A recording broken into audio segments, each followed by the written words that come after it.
Peyton Pritchard and Sam Hauser are tossing up these threes and they miss, and it slips to 39.5%. And he's like, damn it, because, even though they shot 40% when it mattered, the stat actually holds. Stat. Yeah. And I go, 39.5, just round it to 40, you're fine. He goes, no, you can't do that. So there must have been some other times when he didn't round it up.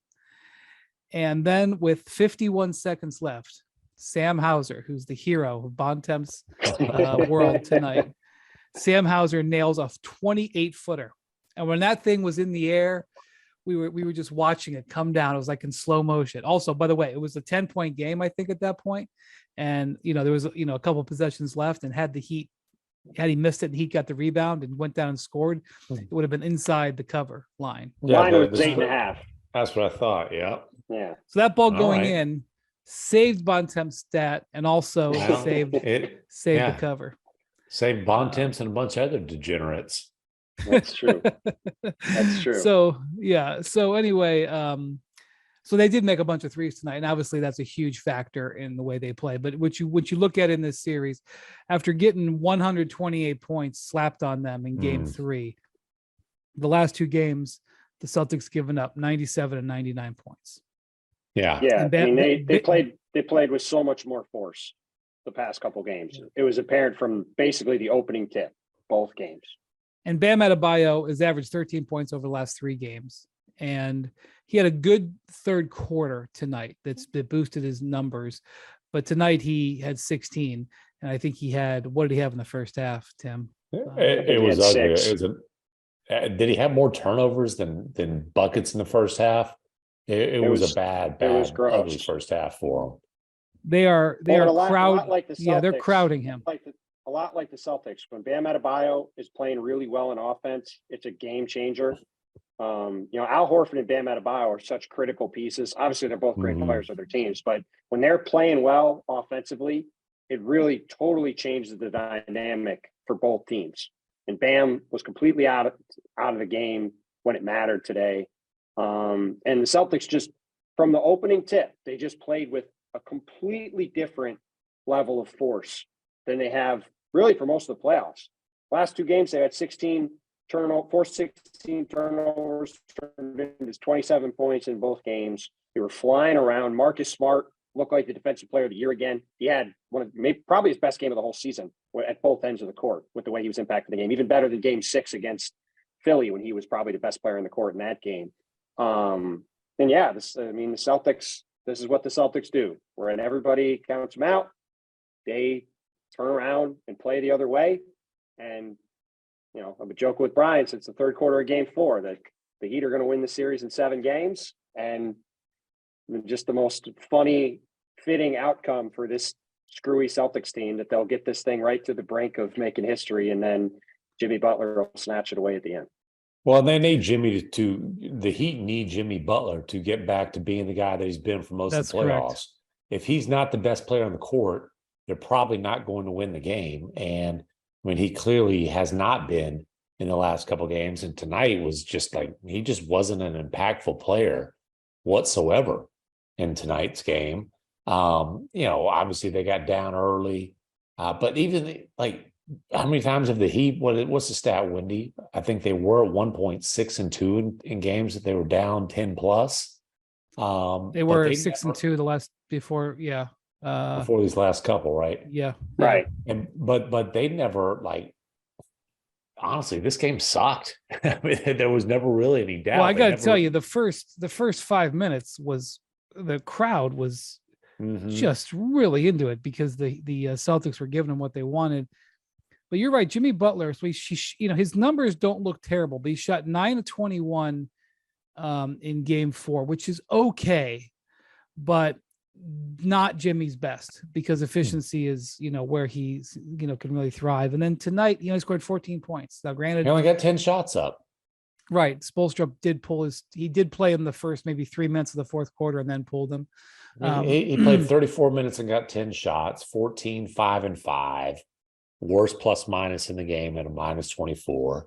I'm sure he'd be the first one to tell you he's got to be a hell of a lot better than that for the Heat to close this thing out.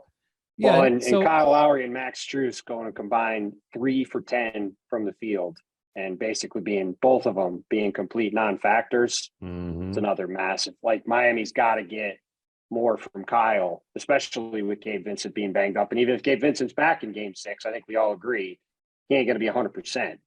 So, they're going to need Kyle to deliver more than he did in this game when he really was just a zero for the most part. Well, Strus is, he's a role player. He may not do it every night. I mean, Duncan Robinson had 18 points and 9 assists in this game. If you're getting the sort of the double production between Strus and Duncan, by the way, Duncan Robinson looks terrific. Holy Moses. Yeah, he's playing like well. A different player than he did even 4 months ago. I mean, he's putting the ball on the floor. He's distributing, he's creating. Man, I mean, the wild thing about this game is Miami shot. Yeah, the wild thing about this game is Miami shot 51% from the field. They shot 39% from 3, even though it wasn't a ton of attempts. Haywood Highsmith had 15 points and great shooting off the bench. Duncan played great off the bench. Like, they didn't overall play a bad game, but the numbers just don't reflect the way Boston played defensively. Well, it just was a totally different look team. And it's real simple. You cannot be outscored by 21 from the 3-point line, by 6 at the free throw line, and then have 7 more turnovers and win a game. Like, the Boston pressure. I mean, I think Miami had 5 turnovers in the first 6 minutes.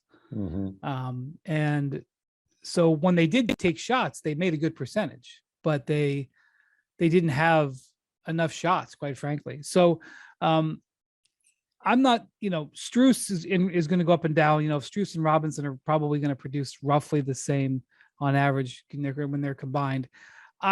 If I'm the Heat, I'm more worried about Butler and Adebayo getting going, particularly Adebayo, who they're just really crowding them. They're going to have to find some space. And Bam said after the game that, they'll look at the film and find ways they'll try to have to figure this out. And this is where Eric Spoelstra excels. He excels in inter-series, moves. But the other thing is, in addition to the defense being impressive, I think the Celtics, now 5 games in, are finding some level what they have to do to deal with the Heat zone. And basically, you've got to just throw a lot of passes and you got to move faster than them. And now it would be very Boston of them to be completely lethargic in game 6, but they played with such more pace that they were able to pass the ball through the Heat zone. And they were able to repeatedly get the ball to open 3-point shooters, and they made them. Marcus Smart was at the end of the string of passes a number of times. He made them. Derek White was at the end of the string of passes a number of times. Derek White is having a terrific shooting series. And even Jaylen Brown, who came in 3 of 25 from 3-point range, was able to hit some threes. Despite the fact that his first one was an air ball. Yeah, he was 3 of 25, and then his first one from like 23 feet went 21 and a half feet. It was a little bit. And then he started knocking them down after that. Yeah. So I feel like, I respect that the Heat will go home and play better. But I think that the Celtics have rediscovered some of the rhythm that they played with for 4 months when they had the best record in the league. And I am not going to sit here and say that they're going to keep it up, but I'm here to tell you that we got a series now because Miami has now got to hit back. They are not going to be able to rest on the way that they played the first 3 games and think it's going to happen. They're going to have to improve their play, and not just with like playing harder and hitting some more shots. They're going to have to make some strategic moves to deal with what Boston has. And, Bontemps, I recognize that, and one of the things that Eric Spoelstra said is that, one game doesn't drag into the other, that, he said, we crushed them in game 3, put up 128, beat them by 25 or whatever it was. And it didn't make any difference. We started, game 4 and we lost. That's true.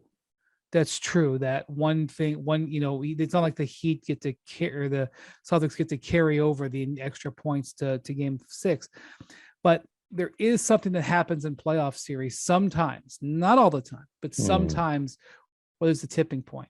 I don't know if we've reached that. It very easily could be Miami pushing back, but you'd be crazy, Bontemps, to watch these last 2 games and not recognize there's some traction that the Celtics are getting.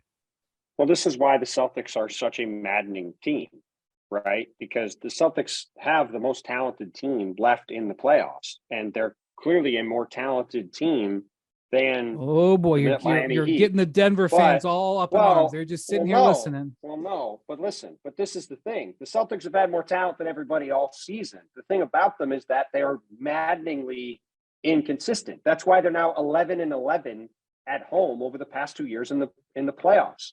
And it's why they're 13-7 on the road, because they've had to win all these road games to advance because they've been so damn bad at home, to the point where their crowd here is constantly ready to boo them and thinking that they're going to implode and lose games like they did the first 2 games of this series, when they controlled most of the games and had a bad 8-minute stretch at home in both of them and collapsed and lost because they turn on and off. The first thing Jaylen Brown said when he walked in after the game was, we played a full 48-minute game. And the Celtics just basically never do play a full 48-minute game. That's why they're in the position they're in. And it's why they played a full 42-minute game, and then they sacked them. They benched everybody right. for last game. Right. They packed 48 minutes worth of work into 42 minutes. But it's like you said, it's like we talked about after game 4. If there's ever going to be a team to come back from down 0-3, it's going to be a team like the Celtics, a team that has the kind of firepower that they do, that has 2 home games left at that point, and can turn things around in their favor if they start to play well and play the way they're capable of. And we've seen over the past 2 games, Boston has played the way they're capable of. And by the way, the Celtics have won 4 straight road playoff elimination games over the past 2 years. When they have been in these situations, time and again, they have delivered. Did it in Miami last year in game 7. So I actually feel more confident. And I said, we talked about this before the game at dinner, I felt more confident about Boston winning a game 6 in Miami than winning today or winning game 7. Because if the game is close late at home, they're going to get tense and they're going to tighten up. And Jimmy Butler's going to have a chance to take over. So they feel super confident now. They're loose. They're feeling great. They're out in open space. They're hitting threes again. They're flying around on defense. And Saturday's going to be awfully interesting because you know that the Heat are going to bring it on Saturday. We were talking about with Friedel and press row. Jimmy Butler very well may play the whole game on Saturday and lay it out there, and he could have a 45-point game.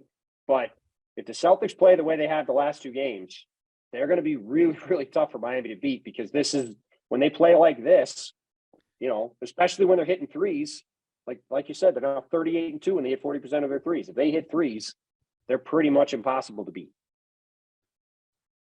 Yeah, the great comeback series that, of course, I covered was the 2016 finals. Mm-hmm. And there were 2 things that happened in the 2016 finals that greatly influenced the outcome. One was the Draymond Green suspension. And the other was, and this is even bigger than the Draymond suspension, was the Bogut injury. In other words, the Cavs, played really, really well. They had LeBron top of his game, Kyrie playing great, but they did need a little bit. They needed a little bit of not intangible, but stuff that was out of their control. And, watching Kyle Lowry struggle tonight, and, I'm not sure if I was Eric Spoelstra, I would seriously think about starting Haywood Highsmith, which is kind of crazy to say because the guy hadn't played the entire series. He did perform very well, but if Vincent can't go or he's limited, they may have to consider going that route. And I'm just saying there's it takes that little something to happen to that it was such a freak injury too. Like he sprained his own ankle, and that those little margins can make a difference. And I'm totally cognizant as I'm saying these words that Miami could dominate on Saturday. I mean, it definitely could happen. But I mean, when you look at the formula that it would take to win to make a comeback like this. You need certain things to take place. And one of them is probably some sort of unforeseen injury. And not that Gabe Vincent is headed for the Hall of Fame, but with where the Heat are with their guard play, with the injuries to Oladipo and Hero, they can't really afford to lose another guy, especially a guy in Gabe Vincent who was playing some of the best basketball of his career. I mean, he was shooting 58% in this series when he went down. Yeah, I'm sure he'll try to play, but I don't know. But he's going to be able to get it. And I'm sure Celtics fans right now are screaming, "Hey, what about Malcolm Brogdon's injury? You know, the guy can't shoot the ball. Has played fewer and fewer minutes as the series gone on, and so yeah, you know, that's a fair point."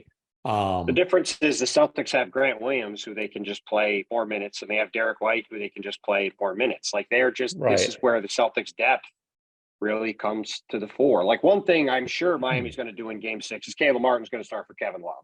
I would have probably done that today in Game 5, but Caleb Martin has been, you know, probably Miami's second best player over the course of the series. He had another solid game tonight off the bench. I would think he's going to play for Kevin on Saturday and play a ton of minutes. And Haywood Highsmith had a nice game today. If Gabe Vincent can't go on Saturday, the Heat are going to turn to Kyle Lowry again, and Kyle Lowry just needs to play better. I mean, he's played great throughout these playoffs. He's had a couple duds in a row, but remember, everybody remembers how Jimmy Butler played in Game 6 here last year to get that series to a Game 7 in Miami. But the Heat won that game because Jimmy Butler was great and Kyle Lowry was great. Kyle had a huge Game 6. The two of those guys carried them home, and Lowry had some huge games in these playoffs. And look, the Heat are going to need to go home, and they're going to have Jimmy play great because, like you said, McMahon, he's really been invisible by his standards the past couple games. And they got to hit shots, and they got to hit threes. Like 9 for 23, that to me has been the biggest adjustment for Boston with the force they're playing with and the way they're getting out to the 3-point line. Like if Boston's getting up 43s and holding the Heat to 24, that is exactly how the Celtics want to play. Early in the series, they were not getting up a lot of 3-point attempts. And Joe Mazzulla's whole thing all year has been, you want to win the 3-point attempt battle. That's the number one thing you win in today's NBA. The Celtics have gotten back to that the last couple games, and it's completely flipped the series around in terms of how they're approaching the games.